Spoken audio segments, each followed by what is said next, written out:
विश्व स्वास्थ्य संगठन की मुख्य वैज्ञानिक डॉक्टर सौम्या स्वामीनाथन ने कहा कि भारत 19 किसी प्रकार की स्थानिकता के चरण में प्रवेश कर रहा है, जहां निम्न या मध्यम स्तर का संचरण चल रहा है। स्थानिक अवस्था तब होती है जब कोई आबादी वायरस के साथ रहना सीखती है। यह महामारी के चरण से बहुत अलग है जब वायरस किसी आबादी पर हावी हो जाता है। देश के कुछ राज्यों में लगातार सामने आ रहे कोरोना मामलों के चलते स्थिति अभी भी चिंताजनक बनी हुई है। उत्तर प्रदेश में इस समय कोरोना लगभग खत्म हो गया है, लेकिन अभी तीसरी लहर की आशंका जताई जा रही है। स्कूल खोल दिए गए हैं, लेकिन स्कूलों में कोविड नियमों का पालन नहीं हो रहा है। कोई मास्क नहीं, कोई सोशल डिस्टेंसिंग नहीं। क्या यह तीसरी लहर को खुला निमंत्रण नहीं है? क्योंकि विशेषज्ञों का स्पष्ट मानना है कोरोना की तीसरी लहर हमारे व्यवहार पर निर्भर है, और जैसा कि पहले ही आशंका थी कि स्कूलों में कोविड नियमों का पालन कराया जाना आसान नहीं है, और अभी तक बच्चों के लिए वैक्सीन भी नहीं आई है। ऐसे में स्कूलों को खोलना बच्चों की जान जोखिम में डाल सकता है। केंद्रीय स्वास्थ्य मंत्रालय की तरफ से जारी किए गए आंकड़ों के अनुसार भारत में पिछले 24 घंटे में कोरोना के 37,593 नए मामले सामने आए हैं, जिसके बाद सक्रिय मामले बढ़कर 3,22,327 हो गए, जिसमें कुल संक्रमण का 0.99% शामिल है।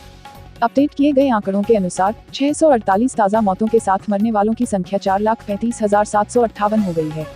कोविड-19 महामारी के कारण डिजिटल कार्य न केवल रोजमर्रा की जिंदगी का अहम हिस्सा बन गया, बल्कि कई लोगों को इस दौरान ऑनलाइन रहने की आदत सी बन गई। एक रिपोर्ट में यह जानकारी दी गई है। साइबर सिक्योरिटी कंपनी NortonLifeLock ने उपभोक्ताओं के घर पर रहते हुए ऑनलाइन व्यवहार की समीक्षा के लिए एक नया वैश्विक अध्ययन किया है। अध्ययन के भारतीय खंड से मिले निष्कर्षों के अनुसार सर्वेक्षण में शामिल हर 3 में से 2 भारतीय 66% ने कहा कि वे महामारी की वजह से ऑनलाइन रहने की आदत के शिकार हो गए हैं।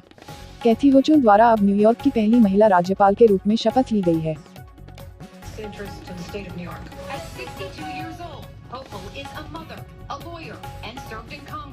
Before later running for lieutenant governor with Andrew Cuomo. So today, when she began taking questions, she started with her hometown. Jerry Zaremski from the Buffalo News. Jerry Zaremski. देश भर की विशेष सीबीआई अदालतों में मौजूदा और पूर्व सांसदों व विधायकों के खिलाफ कुल 121 मामले लंबित हैं। पूर्व और मौजूदा सांसदों व विधायकों के खिलाफ सीबीआई के 37 मामलों की जांच अभी लंबित है। राष्ट्रपति रामनाथ कोविंद 29 अगस्त को ट्रेन से लखनऊ से अयोध्या जाएंगे, जहां वह उत्तर प्रदेश सरकार के संस्कृति एवं पर्यटन विभाग की विभिन्न परियोजनाओं का शुभारंभ करेंगे। इन परियोजनाओं में तुलसी स्मारक भवन का जीर्णोद्धार, निर्माण नगर बस स्टैंड एवं अयोध्या धाम का विकास शामिल है। राष्ट्रपति अपनी अयोध्या यात्रा के समापन से पहले श्री राम मंदिर के निर्माण स्थल का भी दौरा करेंगे, वहां पूजा करेंगे। गिरफ्तारी के कुछ घंटों के भीतर ही केंद्रीय मंत्री नारायण राणे को महाग मजिस्ट्रेट कोर्ट से जमानत मिल गई है। इससे पहले मंगलवार को दिन में उन्हें गिरफ्तार किया गया था। महाराष्ट्र के सीएम उद्धव ठाकरे को थप्पड़ मारने वाले बयान के चलते उनके खिलाफ मामला दर्ज हुआ था, जिसके बाद पुलिस ने कार्रवाई की थी। लंबे इंतजार के बाद जेवर इंटरनेशनल एयरपोर्ट का निर्माण कार्य शुरू हो गया है। जेवर के नगला शरीफ और नगला छित्तर गांव में भूमि पूजन के साथ ही निर्माण कार्य शुरू हो गया है। उत्तर प्रदेश के पूर्व मुख्यमंत्री कल्याण सिंह की अस्थि का विसर्जन का कार्यक्रम 1 सितंबर के बाद होगा। सबसे पहले वाराणसी में उनकी अस्थियों को गंगा नदी में प्रवाहित किया जाएगा। इसके बाद रामनगरी अयोध्या में सरयू नदी में कल्याण सिंह की अस्थियों को विसर्जित करने का कार्यक्रम रखा गया है। उत्तर प्रदेश में जिलों और रेलवे स्टेशनों के नाम बदलने के साथ ही ग्राम पंचायतों के नाम में भी बदलाव हो रहा है। इसी क्रम में अब उन्नाव की ग्राम पंचायत मियांगंज का नाम भी बदलने की संस्तुति कर दी गई है। मियांगंज का नाम बदलकर अब मायागंज रखने की तैयारी है। इस संबंध में उन्नाव के डीएम रविंद्र कुमार ने उत्तर प्रदेश शासन को एक पत्र भी भेजा है। माना जा रहा है कि जल्द ही मियांगंज का नाम बदल जाएगा और फिर इसे मायागंज के नाम से जाना जाएगा।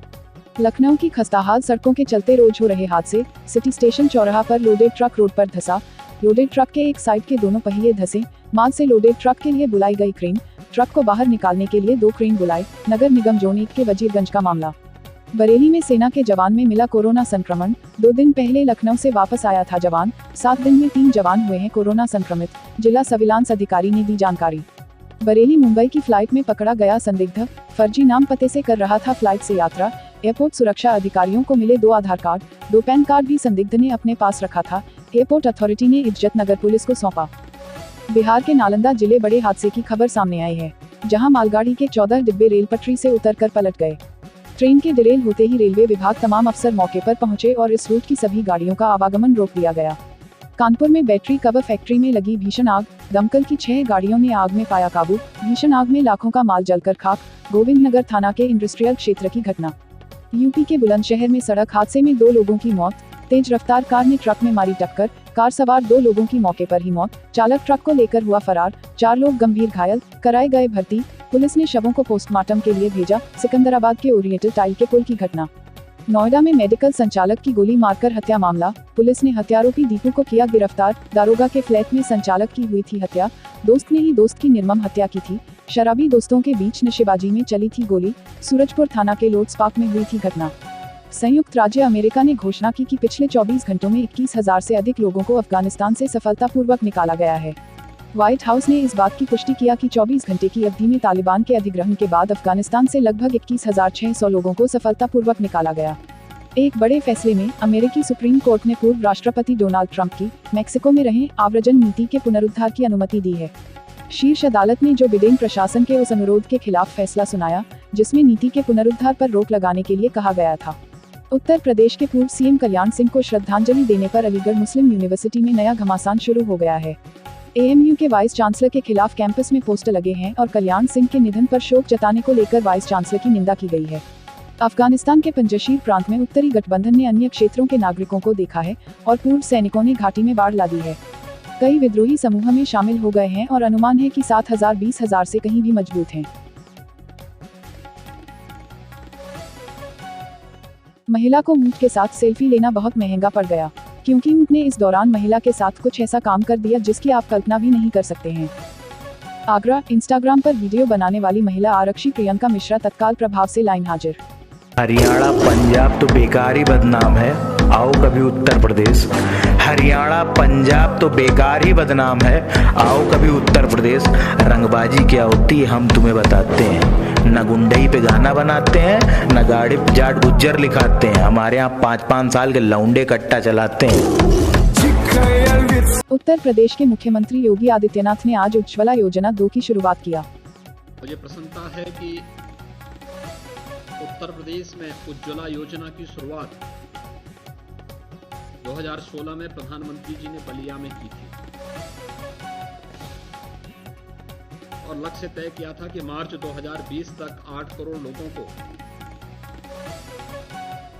देश के अंदर निःशुल्क रसोई गैस के कनेक्शन उपलब्ध कराएंगे। लेकिन 7 माह पूर्व ही सितंबर 2019 में देश के अंदर 8 करोड़ परिवारों को निःशुल्क रसोई गैस के कनेक्शन उपलब्ध करवा दिए गए। उत्तर प्रदेश इससे सर्वाधिक लाभ लिया। 1,47,00,000 परिवारों को उत्तर प्रदेश के अंदर रसोई गैस के निःशुल्क कनेक्शन उपलब्ध हुए। महिला सशक्तिकरण का इससे अच्छा उदाहरण नहीं हो सकता, क्योंकि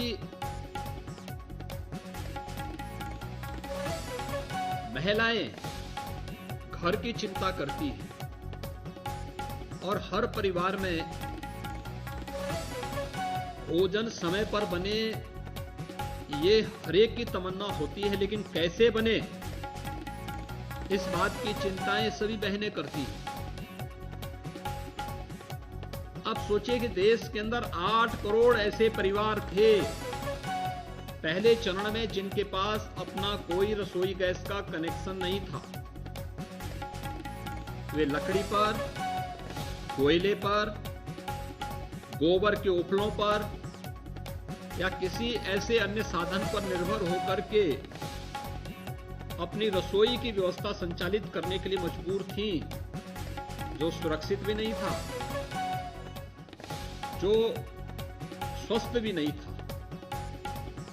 इसीलिए प्रधानमंत्री जी ने स्वस्थ ईंधन, बेहतर जीवन के माध्यम से इस लक्ष्य को आगे बढ़ाने का कार्य किया और भारत के पेट्रोलियम मंत्रालय ने, प्राकृतिक गैस और पेट्रोलियम मंत्रालय ने इस लक्ष्य को प्राप्त करने के लिए जो कार्य प्रारंभ किया, बलिया से एक शुभारंभ हुआ था।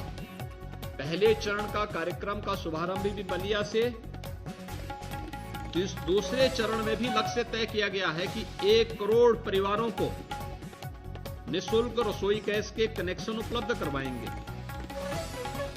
Please subscribe Aviral Times. for latest news update and press the bell icon to get all the latest video update.